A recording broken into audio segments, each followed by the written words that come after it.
You're listening to Heritage Radio Network. HRN is food radio supported by you. Learn more at heritageradionetwork.org. This episode is brought to you by Visit Ithaca. Explore Ithaca's waterfalls, orchards, and craft beverage scene.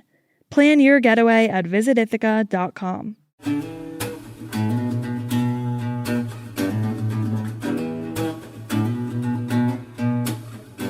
Welcome to Pizza Quest. I'm Peter Reinhardt, a man on a never-ending search for the perfect pizza. This show is the audio version of the Pizza Talk YouTube series, where I engage in interesting conversations with some of the country's greatest pizza makers and other artisans. Thanks for joining me on this quest. Welcome to Pizza Quest. I'm Peter Reinhardt with another episode, and here today I am with Leah Skirdo from Windsor, California. And for those of you who don't know where Windsor is, many of you do, of course, but for those who don't, I'm going to let Leah tell you. But it's my old stomping grounds, and so I'm excited to be with Leah, who is, for the last 2 years, has been operating one of the hot pizzerias in the country, and we're going to talk about Pizza Leah right now. Leah Skirdo, welcome to Pizza Quest. Hi, Peter. Thank you so much. Sure. So you are in Windsor. Let's, for the benefit of those few people who don't know where Windsor is, why don't you tell us where it is and how you ended up there? So Windsor, actually one of the less known cities up here, but I am in Sonoma County, which is about an hour north of San Francisco, surrounded by wineries and vineyards and agriculture, fresh produce.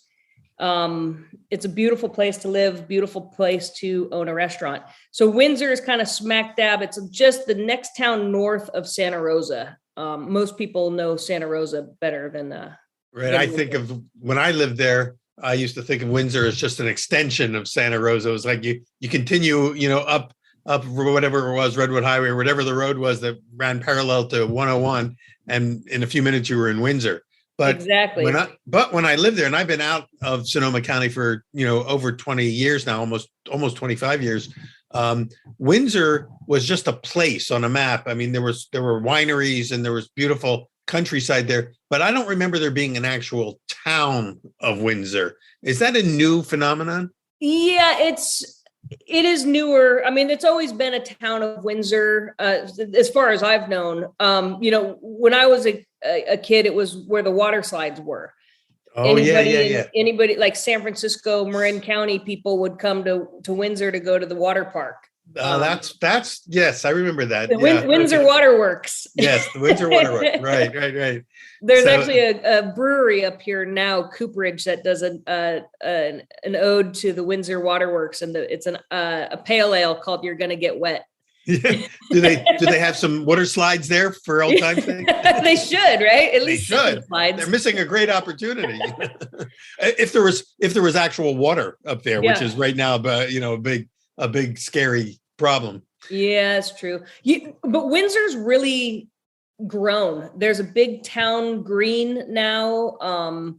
Lot of families are living around the area. There's they got Thursday night concerts at the town green. Tuesday nights they do family movie night. So it's really incredible how far and how much Windsor has grown. Yeah, when I was there a couple of weeks ago, it really felt like it was a happening village, a happening small town, and almost a throwback kind of town. And a beautiful town square area where Pizza Leah is located, surrounded by some other nice shops. Oliver's Market, which is always one of the most popular markets. Oh, yeah. I didn't know there was an Oliver's Market in Windsor. We used to go to the one in Cotati, but Oliver's Market's a great, upscale gourmet market, and lots of other cool places and things going on there. So the town has come alive, and you're kind of at the center of it. And I was there. I was out a couple weeks ago for some other thing. I knew, and we planned this, months before. Our friends John Ash and Steve Garner, who have a wonderful radio show, a weekly, oldest food radio show in the country. I think they've been doing it for 35, 40 years. Well, I think they say west of the Mississippi because there may be one person east of the Mississippi who's done it a year longer than them, but they've been on continuously. And when I lived out there, I was a regular guest and still try to get on whenever I can. And they're wonderful. And so we had planned to come up to Pizzalia because they had you on their show. And I'd been reading about you and hearing about you and knew that, next time I got out there, I was going to come up and experience it for myself. And we did. We put a little group together, and John Ash and I and a couple of other people came up, and you put out a feast of pizzas for us that, we were kind of like our jaws were dropping. And I'll just say this one thing, and then I want you to describe some of your sort of signature pizzas. The first one you brought out was the simplest of all the pizzas. I don't know if it was, I can't remember if you called it just sauce and cheese or what it was, but it was basically a basic sauce and cheese pizza. And I have to say that set the stage, because still, of all the other pizzas that came that we loved, that was still my favorite. It just of like the flavors just popped, and so tell us a little bit about, number one, how you got into pizza, your vision of it, your philosophy about pizza, and because you're into competitions now, you're getting international, acclaim. So how did this all happen for you? It all started just at 18 years old. I needed a job. I was in college at UC Santa Cruz and walked into a pizzeria to get a job. I've told this story a few times, but I always bring it back to that nostalgia of childhood nostalgia of why I walked into a pizzeria instead of going to any of the other restaurants. And it was going to be a restaurant that I got a job at. Yeah. My whole family's been in restaurants. I basically grew up in a restaurant up in Tahoe. My dad owned a Mexican restaurant called Cantina Los Tres Hombres.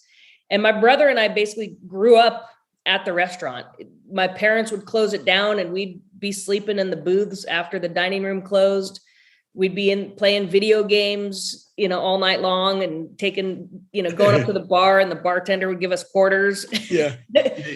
So you were destined for the restaurant. Yeah. My dad told me. Is your name, are you partly Italian and partly Mexican? Is that your heritage? Exactly. So, again, destined for food. Right. And my dad told me my whole life, like, don't go into the restaurant business. Yeah. He told my brother and I both over and over and over, and we both did it. So there was no stopping us. Yeah. When it's meant to be, it's meant to be. Yeah. But I just always loved pizza from a young age. And I, remember it was my 7th birthday and going into a family friend's pizzeria in Kings Beach. And he brought me into the kitchen and let me make my own pizza that day. And that's like the root of my pizza love, stems back to my 7th birthday. Wow. And so when I walked into, there's something that drew me in to the pizzeria that day when I went to go get a job. And that was it, the nostalgia and the love for pizza that I've always had. And you've been making them ever since. And it's 25 years ago. I've been making pizzas ever since. But then at some point along the way, you must have happened to make you get into it in a serious way, because all of a sudden I'm seeing you winning competitions and in magazines and all sorts of stuff's going on for you. And part of that was, a push from my boss at the time. I was working for a company called Pizza My Heart, and we always used to go to Pizza Expo. And at some point, Chuck was watching these competitions and said, "Hey, we got to enter. You should go. You got to do this." And so I did. That's how it's happened for quite a number of people. It's like, wait a second, I can do that. Yeah. And I always found the competitions like a great place to learn. Yeah. The amount of talent in that competition area every year in Las Vegas is just astronomical. Yeah. And if you just hang out, shut up and listen, like you can learn a lot just being around there, just absorbing and watching what people are doing and listening and asking a question here and there. It's true. I mean, you don't even have to go to the workshops. You just walking the floor at the Pizza Expo, you're going to just pick up stuff left and right by osmosis. Yeah, absolutely. Absolutely. So, I don't know. It was one of those things. I just loved what I did. And I loved the company I worked for. I loved the people I worked with, and just stayed in the industry and stayed in the business. When you went to the expo in the early days, did you used to go to some of the workshops and classes too? Did you or try to pick people's brains about anything, technique? Yeah, I mean, I would definitely pick people's brains, but it was mostly, like I said, in the competition area. We did a couple seminars here and there. So Pizza My Heart used to bring a huge group. They would bring all the general managers. So it started as 2 restaurants and then slowly built. Now I think there's 25 just in the Bay Area. Well, is that based in San Francisco? Where was it? No, Santa Cruz. Santa Cruz. Yeah, Okay. Santa Cruz was the original, Santa Cruz Capitola Village, the original restaurants. But, so Chuck, the owner, would bring all the managers, and we would have kind of like internal competitions. We'd team up. There was always like, who can find the best new idea out on the show floor. So it was really like, he'd bring us to inspire everyone and to see what's new and to get fresh ideas. And that was a smart move. It was a really smart move. Yeah, I mean, it was really incredible. I mean, there was times when we'd go and like, my first one, I think, was in 2002 or 2001. Wow, 20 years ago. Yeah. Yeah. Wow. So you were a kid then. I haven't missed one since. Wow, really? The COVID year when there wasn't one, but I've gone. And we didn't start competing till around 2008 or so. But that's what I was going to ask you. Yes. So in a sense, you were having internal competition and had your own mini pizza expo at Pizza My Heart. Yeah. And kind of were cultivating creativity and competition. And then you were ready for the stage when it finally happened. So what do you recall when it was you kind of won or made your first notable entry at one of the competitions? In Vegas specifically, I think was I want to say maybe 2010. I won the division, because it used to be broken up. Now they just do like 1, 2, 3, 4, 5, like top 5. Yeah, like but they had like different categories. It used to be like there were division winners from whatever part of the world you were from. Oh, I see. So there was like, they broke up the US into 3 or 4. There was, an international. The international was broken into, I think, 2 parts. And then it was broken down by like non-traditional or traditional. Yeah. Yeah. And so it took me a couple competitions to figure it out, and figure it out, the execution part and how you get to the competition with all your gear and do all your prep and all of that. But I think it was 2010 maybe that we kind of won. I won the division that I was in, and that just from there was like, okay, I got to keep doing this. Well, along that way, you met a lot of great pizza makers. You met a lot of people from around the world. Were there any people that made an impression on you, that were inspirational for you or helped you sort of chart out your own path?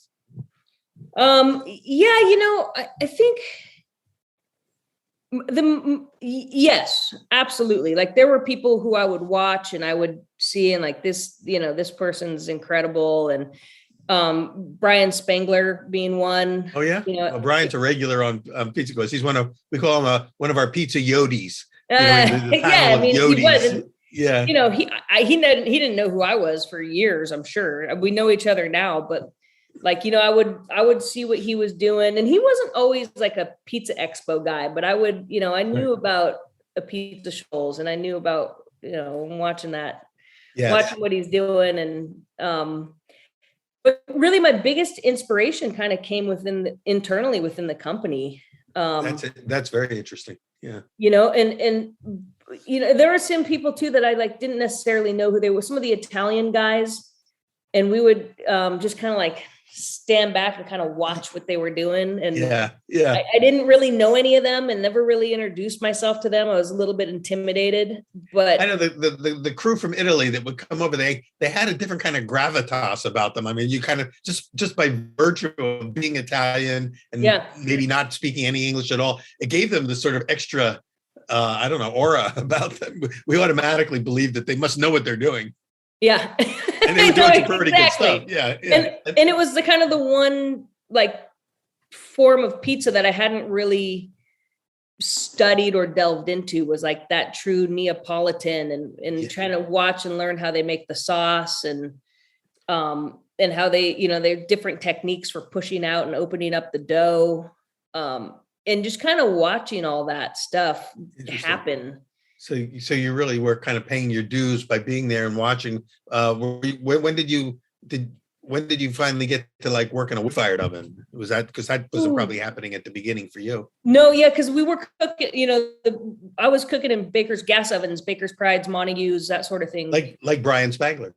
Yeah, for a majority of the time. But I don't think I really got into. Actually, I know what it is. The first time, it was about 2014 is really when I started learning about wood fire cooking. And that was because I had been invited with the US pizza team to go compete in Italy. And I was like, okay, like, I don't know what's, everybody was like, oh yeah, it's all wood fire ovens over there. So I'm like, well, okay, I gotta figure this out. Yeah. And a good friend of mine, Frank Giovanni, has a wood fire oven in his backyard, and invited my buddy Tim and I to go to his house and spend the day cooking and learning how to operate the wood fire oven. So that was kind of my first, and I'd seen him here and there and like played with him a little bit, but I really didn't know the nuances of operating and maintaining the fire, maintaining the heat, and how to properly cook in a wood fire oven until that day. Well, moving into that Neapolitan sort of direction for a little while, it's not part of what your pizzeria even today is, but it added another piece of the puzzle for you. How would you say it's sort of shaped your own vision for what is Pizzalia? What is so what is the distinguishing characteristic of Leah's Pizza that is now called Pizzeria Leah or Pizzalia? Yeah. What would it be? I would say like more New York influenced than Neapolitan. I really wanted to learn everything I could about all the different styles of pizza.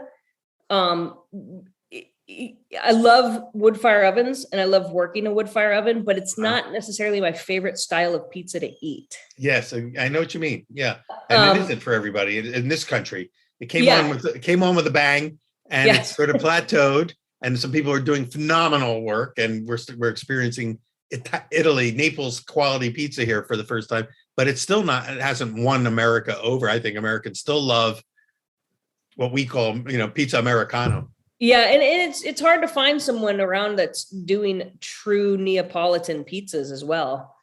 But I love. So I cook on. Today in my restaurant, I have electric deck ovens. I have the Capone. Oh yeah. Okay, good. Which I really love. And I love that it's versatile in terms of the temperature. Gas ovens were so much of managing the oven to make sure the bottom is always hot and always cooking, and the deck is up to temperature. With these controls that the electric ovens have right now, like, there's never a problem with the deck cooling down. So that's a big part of the technique, is just having control over that. What I'd like to do is let's take a little break here, because we're halfway through our allotted time, and we'll take a break, but we come back, I want to delve more deeply into, what is Pizzalia, and what makes it your pizza, because there were definitely choices when we ate there. There were choices you made, whether it was the sauce, the cheeses, the various types of pizzas that you do. I want to hear more about that and how that is evolving and shaping up for you. So join us back in part 2 with our interview with Leah Scurto, who's coming to us from Windsor, California. We're going to hear about Pizzalia and where. Well, we sort of have come to how it got here. Now we're going to find out where it's going. We'll be back in part 2 with Leah. Stick around for more Pizza Quest after a word from our sponsor.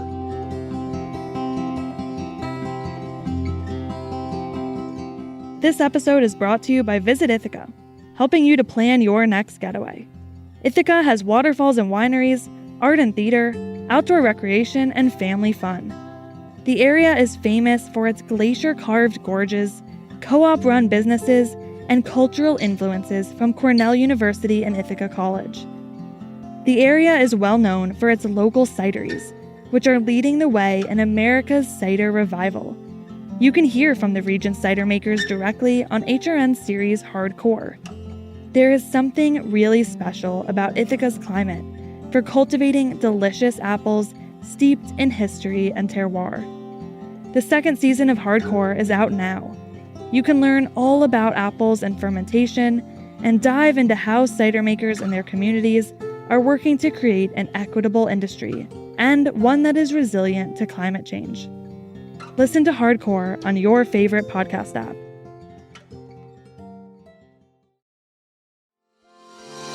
Hi, I'm Katie Mosman-Wadler, Executive Director of HRN. HRN is dedicated to amplifying voices from all across our food system. Today, I'm asking listeners to take part in our summer membership drive by helping sustain our mission to expand the way eaters think about food. As a thank you for this tax-deductible donation, you can receive some great HRN swag, including the HRN cap, wine carrier, or a special spice set from Burlap and Barrel. By becoming a member, you'll play an essential role in keeping nonprofit food radio on the air. Go to heritageradionetwork.org/donate to become a member today. Thank you for your support. Welcome back to Pizza Quest. I'm Peter Reinhardt with Leah Skirto today, coming to us from Windsor, California, which I'm going to situate this again for those who aren't clear about this. It's, if you know Sonoma County, the wine, I'd say the premier wine county of California, of the United States, even though the folks from Napa will disagree. But having lived in Sonoma County, I will say Sonoma wins. And it's somewhere kind of in between the Russian River and the Alexander Valley, which are two very important regions within Sonoma County. And right in the middle of all that, there is Windsor, which is sort of a crossroads to everything. And for those who may have been there as youths, you may recall the Windsor Waterworks that we were discussing earlier today. They're not there anymore, are they, Leah? No, it's been gone for a while. It's a shame. But anyway, time marches on. And instead, we now have a beautiful little town center of Windsor with a wonderful pizzeria called Pizzeria that is generating a lot of buzz. So I wanted to ask you, before we talk a little bit about your pizzas, you got to travel, you mentioned, to, going over to Italy with the team. So you must have connected with some of the team members. Are there any, were there any sort of connections that you made that were noteworthy and memorable? There a lot of women are now becoming major players, which is a big change in the pizza community. Oh, yeah. So how did that work for you? It's great. This last time in Italy, just this last April, there's two separate pizza teams, but all the women from both teams that were there, we all got together and went out a couple of different times to have an Aperol spritz and some snacks and just connect and be together in Italy, which was really amazing. That was Nicole Bean, Laura Meyer, Christina Smith. I think, was there anybody? I think that was it. I think there was just the four of us. What about the woman from New York, from Queens, Nicole? Was she there? Was she on either of the teams? No, that was not. I think she was in Naples a couple years. Yeah, I'm not sure that she's actually competed. I think she's just gone along as, for as part of just sort of the observation team or whatever. Yeah, Nicole Russell. I'm looking at some of the ones who are featured in the book. I'm hoping that I'm getting ready to have a conversation with my publisher. We're hoping to have a Pizza Quest Volume 2, and one of the criteria.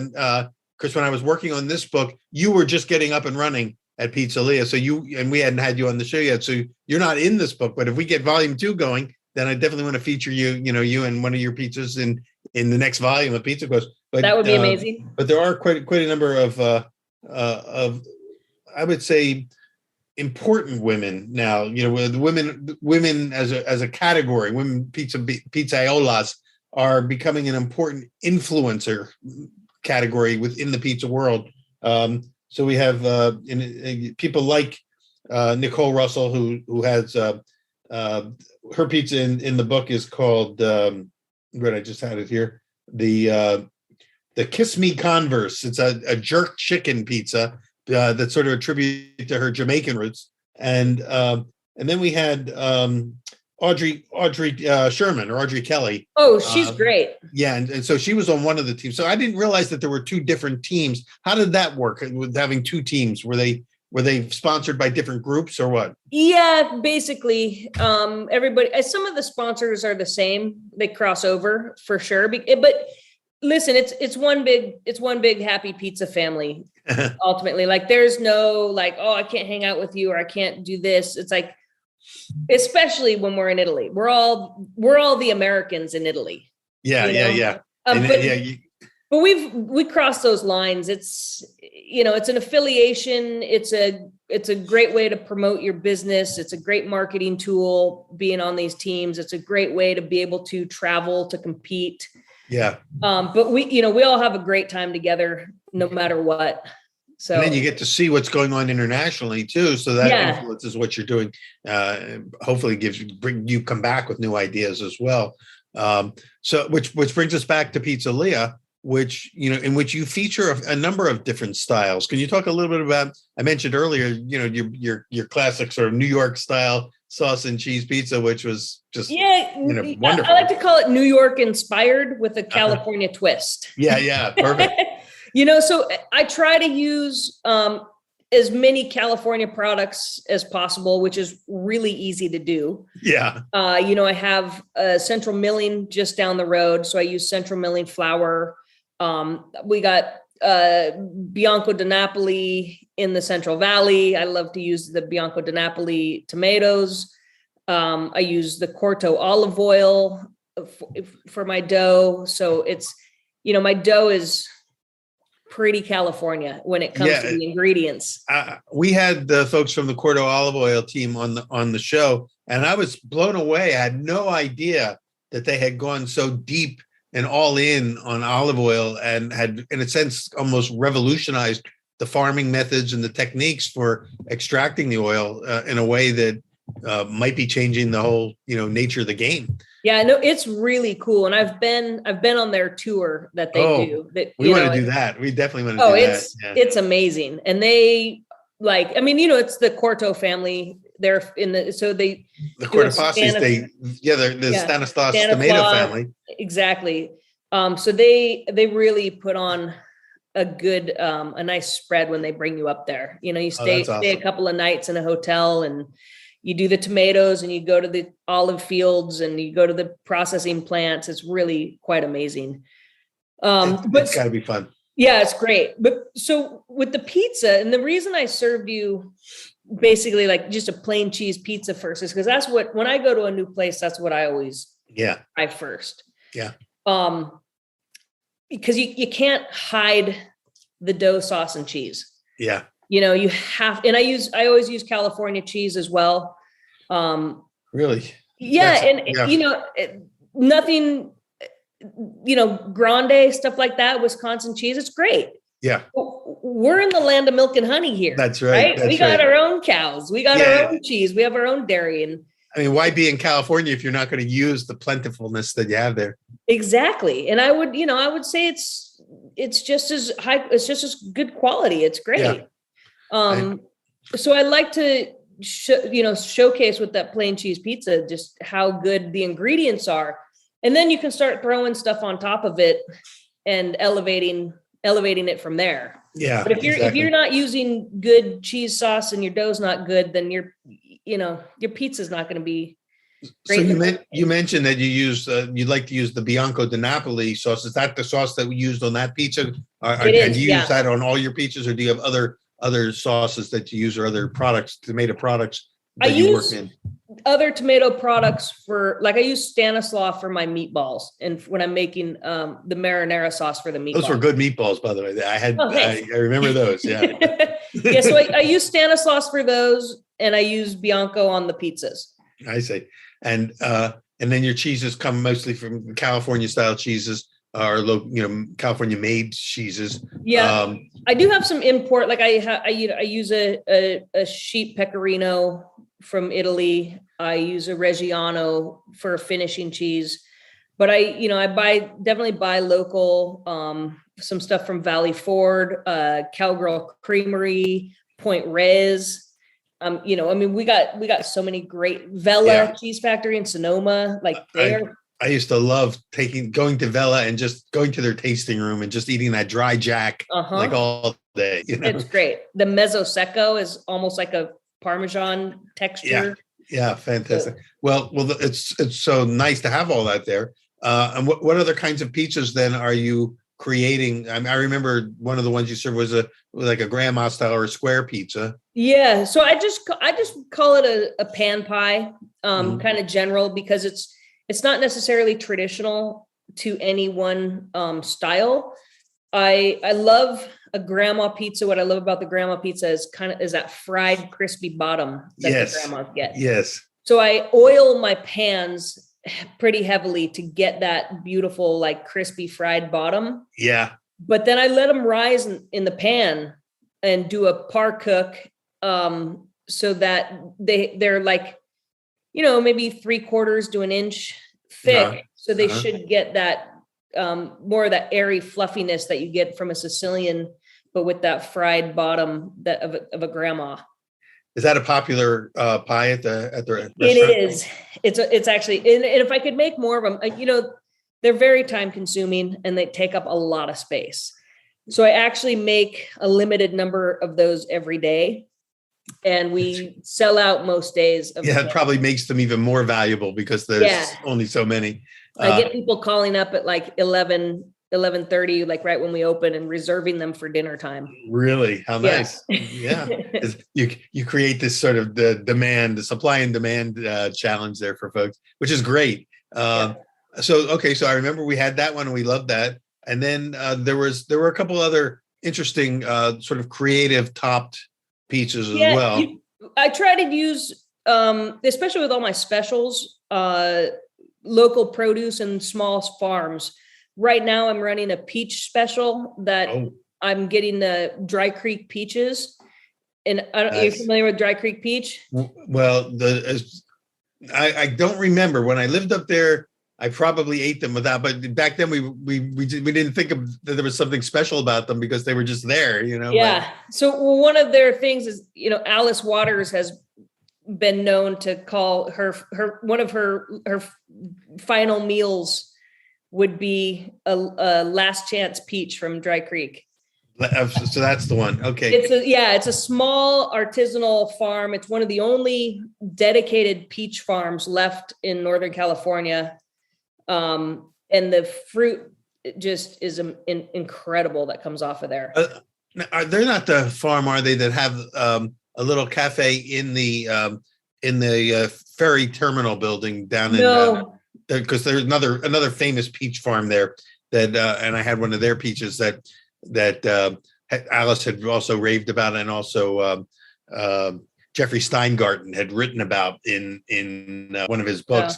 And that's where I first met Tony Gemignani, as we met there for the first time for coffee, and there were peaches. There was just peach season, and we each had a peach, and we both took a bite of the peach and just looked at each other and went, "Is this the first time we've ever had a real peach, or what?" It was like the peachness of it just came out. I mean, and then he's got a peach pizza featured in the Pizza Quest book, and really? And he tells that story of meeting there and having that peach and how much it influenced him, what an impact it made on him. It's tasting a peach, and I think the Dry Creek peaches are in that same ballpark where suddenly you realize they have a quote on the wall from John Ash as well. When you go out to their farm stand. Nice. Yeah.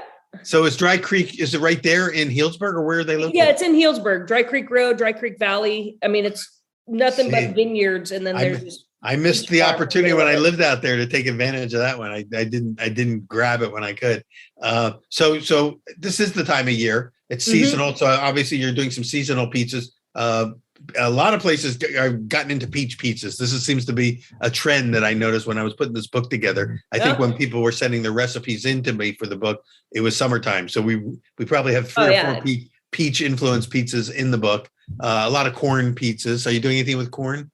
No, I haven't done a corn. I'm more of a summertime fruit pizza maker. So how do you figs are coming soon? And how do you combine your peach? What do you marry your peaches with on the pizza to bring out the best? So right now I'm doing peaches, jalapenos, ricotta, heavy cream, and a balsamic reduction. Sweet, that's nice. I'll probably do a part 2 in a couple of weeks, and I want to do something with like a local kind of smoked ham, and maybe some candied walnuts. Something nice. I haven't quite put that one together in my head yet, but peaches, walnuts, pork, peaches and pork. That's interesting. So where do you get your ideas for how to combine ingredients? Is it just years of experience? Is there something that kind of triggers an idea? I really love flavor pairings and hitting like all the different notes, or as many notes as I can on a pizza. Sweet and spicy, meaty and acidic. I love finishing with like a pickled onion or pickled stuff. So I just, in my head, I'm like, what do I want to build around? And whether it's a vegetable or a fruit. And then I say, okay, now how do I make this shine? How do I elevate it? What complements it? And kind of just build from there. Like I figure out first what I want to start with and what I want to feature, and then I build around it. Yeah, it's interesting because in the old days, pizzas were pizzas, and there was sort of the standard repertoire of pizzas with whether it's sausage or it was a little bit of this, a little bit of that, but nobody really thought about it from a standpoint of being a flavorist, and that's really been a big change in the last few years is people thinking about the acid, salt, fat, heat, how those things work together to create a synergy balance of flavors too. It's all what complements and balances each other. Yeah, exactly. So suddenly pizza makers are not just pizza makers. They are cooks that are delivering flavor, and that's what, of course, why pizza is the most popular food in the world. Is it's a perfect flavor delivery system, but now people are doing it consciously, and it seems like that's kind of like in your own evolution as a pizza maker, you've become very conscious of how to compose your palate. When I say palate, meaning the way an artist thinks of a palate, not just the palate of our mouth. No, I totally agree, and I always actually refer to my menu is like, instead of like the specialty pies, more of like the composed pizzas.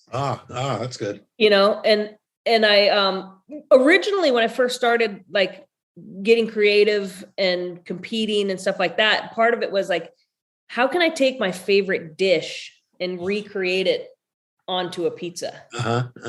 So that was kind of like where I started, and just like, what's my favorite dish and how am I going to get it and deconstruct it and put it on a pizza.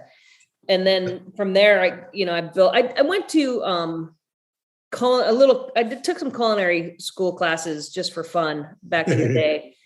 I never finished the program, but it was a lot of fun taking classes while I could. And so I feel like it gave me like a good like background and basis for learning about how to flavor pair and matching. Excellent. So it brought a little bit of the chef thinking into your work. Yeah. Just enough to make you dangerous. Exactly. Some of the most successful chefs in this country were culinary school dropouts, by the way. So I taught for 5 years. That was me. I taught at the California Culinary Academy for 5 years when I lived in the Bay Area. And one of our most famous, they used to brag that one of the most famous students was Charlie Trotter, who was, world famous chef. But what they never used to say is, but Charlie Trotter dropped out after a few months of the school. And he said, I got enough. I'm going to go and do it myself now. Yeah. Nice. Well, I mean, this culinary school, it was the first time I went in and just started. I mean, I went to a good college and all that, but it was the first time I went into a classroom and was just 100% fully engaged and loved it. Well, it is wonderful to be around people who can articulate, the science and the craft and the art and put it all together in a way that helps us further our own game. And I'm glad you got a chance to do that. Where do you see it going? I mean, Pizzeria has been evolving for a couple of years. You've obviously learned some things on the ground, the hard learned lessons. Yeah. What's next for Pizzeria? I think about opening another restaurant. Originally I had wanted to be more of a dine-in restaurant, and COVID kind of changed that. So we're still pretty heavy takeout.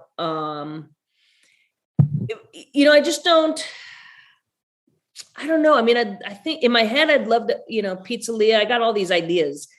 Pizzeria squared. Yeah. Right. With the 2, it's a number 2, but maybe it's just focused on pan pies of some sort. Maybe a full service dine-in where I can explore the culinary side a little bit more and have a full kitchen. I only have pizza ovens right now. We cook a lot in the pizza oven, and I have an induction burner. But I'd love to have a full grill and fryers and all sorts of stuff to be able to make more than just pizza at some point. I think that with your creativity, the Pizzeria is a launching pad for opportunities for you to, in the next phase of your career, because, you're still young enough to have a couple more phases ahead of you. I can see you expanding, and saying, okay, I'm going to now build on what I have and do some other things. But the one thing and I want to say this before we run out of time, is I was very impressed with your team when I was there that day. Your servers, your, the folks behind the counter, they're making the pizzas and cook. I mean, everybody was focused, what's the word, respectful, conscientious. And I think that's the biggest challenge for anybody who wants to expand into the next phase of their development, is finding people that can express and represent your ethic and your vision. And it looks like you've started with a good team there, and I hope you can continue to find people like that. Me too. I mean, listen, my staff is the best, and they're the backbone of the whole operation. Like, none of this, I can be the best pizza maker in the world, and none of it works without my staff. Yeah. You know what I mean? So I give my staff a ton of credit. And some of my cooks back there have been making pizza as long as I have. Mm-hmm. These guys are the guys in the kitchen, the girls up front, like, everybody is just awesome. And listen, it wasn't by design. I didn't set out to hire an all-female front of house staff, but that's what I ended up with. And I love it. And it's like, we're a little family, and I really appreciate all of it. Do you have any women working in the back, working on the pizza ovens? Yeah, I have one. Oh, well, besides yourself. So all of my managers can run ovens. Uh-huh. I have one cook, like full-time cook, Rosie, and she cooks circles around the boys. And they know it too. Yeah. Like, nobody messes with Rosie. Well, the next time we have you on, when we come back and visit sort of Pizzeria Squared in round 2, we'll catch up with some of the ongoing evolution and growth, of what you're doing, of your vision, because I have a feeling that there's a lot still to come, that we're just seeing the tip of the iceberg of what you're capable of doing and what you're going to do and the contributions you're going to make. So congratulations, first of all, on getting off to a great start and helping to elevate the town of Windsor, and add something to it, to an already wonderful, area, and to make your mark there. And, we're going to be tracking you along the way, of course, seeing you at the various pizza shows and places where we have a chance to cross, in person. But we want to thank you so much for coming on and bringing us up to date on what you're doing, and just best of success going forward, Leah. Thanks for having me, Peter. I really appreciate it. It's been nice to talk to you and nice to meet you. Thanks so much. And folks, join us again on the next episode of Pizza Quest, where, as you hear today, we love to meet with people and talk to people who have a fire burning in their belly, who are on a quest of their own I say in search of the journey of self-discovery through pizza. So Leah, thank you so much for all you're doing. And we will see you all next episode of Pizza Quest. Thanks, Peter. Pizza Quest with Peter Reinhardt is powered by Simplecast. Thanks for listening to Heritage Radio Network, food radio supported by you. Keep in touch at heritageradionetwork.org/subscribe.